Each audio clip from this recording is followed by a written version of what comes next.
மூலம் கொண்டு பெறும் தார்மீக பொருள் தந்தவன், தார்மீக பொருள் தந்தவன்.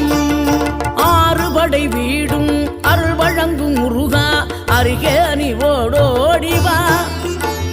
மூவிரண்டு முகம் ஜொலிக்க 6 கரங்களுடன் ஆதரவு